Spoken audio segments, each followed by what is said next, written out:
তো finally guys নতুন বছর চলেই এলো, হ্যাপি নিউ ইয়ার সবাইকে। 2025 তো খুব ফাস্ট কেটে গেল তাবর সব ফোনগুলোকে রিভিউ করতে করতে। তবে 2026ও খুবই ইন্টারেস্টিং হতে চলেছে। আর বছর শুরু হতে না হতেই অনেক স্মার্টফোন ব্র্যান্ড রেডি হয়ে গেছে মিড রেঞ্জ ও প্রিমিয়াম মিড রেঞ্জ সেগমেন্টে তাদের ফোনগুলিকে লঞ্চ করার জন্য। আর আজকের এই ভিডিওটিতে আমরা সেই ফোনগুলি দেখবো যারা একদমই রেডি হয়ে বসে আছে বছরের শুরুতেই লঞ্চের অপেক্ষায়। তো চলো বন্ধুরা, প্রতিবারের মতো প্রথম থেকে শুরু করা যাক। তবে তার আগে ভিডিওটি একটি লাইক অবশ্যই করে দাও, কারণ তোমাদের এই একটি লাইকই আমাকে মোটিভেট করে এরকমই ভিডিও আরো বানানোর জন্য। চলো আর দেরি না করে এক এক করে সমস্ত ফোনগুলি দেখে নেওয়া যাক। সবার প্রথমেই দেখে নেওয়া যাক আন্ডার 25,000 কোন কোন ফোনগুলি আসতে চলেছে। চলো প্রথমেই শুরু করি মোটরোলাকে দিয়ে। মোটরোলা S70 অলরেডি ডিসেম্বরে লঞ্চ হয়ে গিয়েছে। তবে মোটরোলা S70 ফিউশন কিন্তু খুব তাড়াতাড়ি লঞ্চ হতে চলেছে। আর রুমার্স অনুযায়ী মোটরোলার এই ফোনটাও কিন্তু মোটরোলা S70 এর মতোই হালকা ও পাতলা হতে চলেছে। আর ফোনটিতে থাকতে চলেছে 6.7 ইঞ্চের 120 Hz এর অ্যামোলেড ডিসপ্লে, 50 মেগাপিক্সেল করে ট্রিপল ক্যামেরা সেটআপ, 5000 mAh এর ব্যাটারি, সাথে 68 ওয়াটের ফাস্ট চার্জিং সাপোর্ট। আর পাওয়ার ডিপার্টমেন্টে দেওয়া হচ্ছে MediaTek Dimensity 7400 এর চিপসেট। তবে ফোনটা যদি অতিরিক্ত স্লিম না বানানো হয় তাহলে ব্যাটারি ক্যাপাসিটি আরো বেশি বাড়তে পারে। তো নেক্সট যে ফোনটি লঞ্চের অপেক্ষায় বসে আছে সেটি হলো Redmi Note 15, যার মধ্যে থাকতে চলেছে 6.7 ইঞ্চের ফুল HD প্লাস 120 Hz এর OLED ডিসপ্লে। পাওয়ার ডিপার্টমেন্টে থাকছে Snapdragon 6 Gen 3 আর 5000 mAh এর উপরে ব্যাটারি থাকতে চলেছে,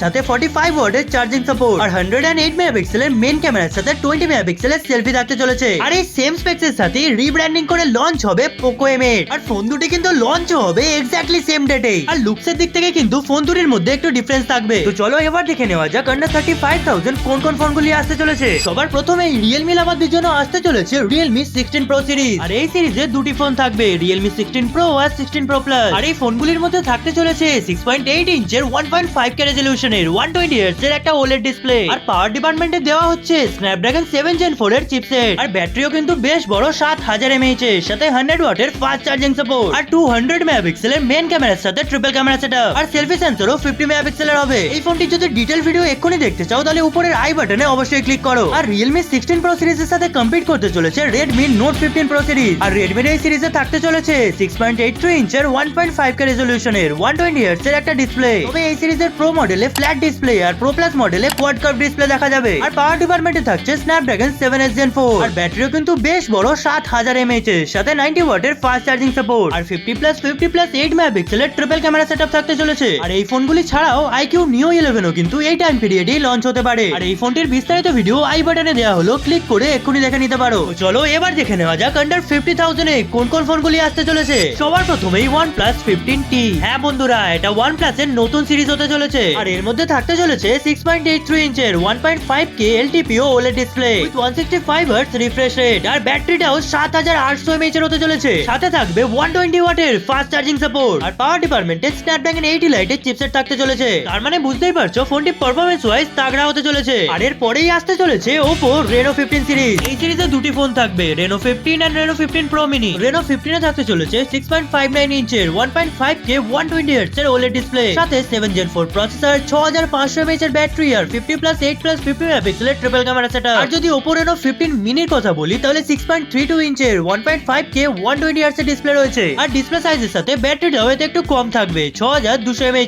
তবে এর নোটিসেবল বিষয়টি হচ্ছে ফোনটিতে দেওয়া হয়েছে 200 মেগাপিক্সেলের মেইন ক্যামেরা। তার মানে বুঝতেই পারছো এই ছোট উস্তাদ কিন্তু ক্যামেরার দিক থেকে প্রো হতে চলেছে। তো যাই হোক, নেক্সট ফোন আসতে চলেছে ভিভোর তরফ থেকে, Vivo V70 আর V70 Lite। এর মধ্যেও থাকতে চলেছে Snapdragon 7 Gen 4 এর প্রসেসর, 1.5K 120 Hz এর একটা OLED ডিসপ্লে আর 50 মেগাপিক্সেল টেলিফটো ক্যামেরার সাথে ট্রিপল ক্যামেরা সেটআপ। আর 6500 mAh এর ব্যাটারির সাথে 90 ওয়াটের ফাস্ট চার্জিং সাপোর্ট। আর এই ফোনটা ছাড়াও কিন্তু ভিভোর আরো একটি ফোন Vivo X200T ও কিন্তু খুব তাড়াতাড়ি লঞ্চ হতে চলেছে। ফোনটিতে থাকতে চলেছে 6.67 ইঞ্চের 1.5K OLED ডিসপ্লে, সাথে Dimensity 9400 প্লাস এর প্রসেসর আর 50 মেগাপিক্সেল করে ট্রিপল ক্যামেরা সেটআপ আর 32 মেগাপিক্সেলের সেলফি সেন্সর আর 6200 mAh এর ব্যাটারির সাথে 90 ওয়াটের fast charging support. So here it is guys, 50,000 এর মধ্যে এই কটা ফোন খুব তাড়াতাড়ি লঞ্চ হতে চলেছে। আর তোমরা যদি এই পর্যন্ত ভিডিওটি দেখে থাকো তাহলে কমেন্ট করে অবশ্যই জানিও যে কোন ফোনটির জন্য তোমরা সবচেয়ে বেশি এক্সাইটেড। আর একটু ওয়েট করে যাও বন্ধুরা, কারণ লঞ্চের সাথে সাথে প্রত্যেকটি ফোনের ডিটেইল রিভিউ এই চ্যানেলেই পেয়ে যাবে। তো এই ভিডিওটা তোমাদের কেমন লাগলো কমেন্ট করে অবশ্যই জানাও। আর ভিডিওটি ভালো লাগলে একটি লাইক অবশ্যই করে যাও আর চ্যানেলটি অবশ্যই সাবস্ক্রাইব করে রাখো এরকমই টেক আপডেট রেগুলার পাওয়ার জন্য। তো আজকের ভিডিওটি এখানেই শেষ করলাম, দেখা হবে পরবর্তী ইনফরমেটিভ টেক ভিডিওতে।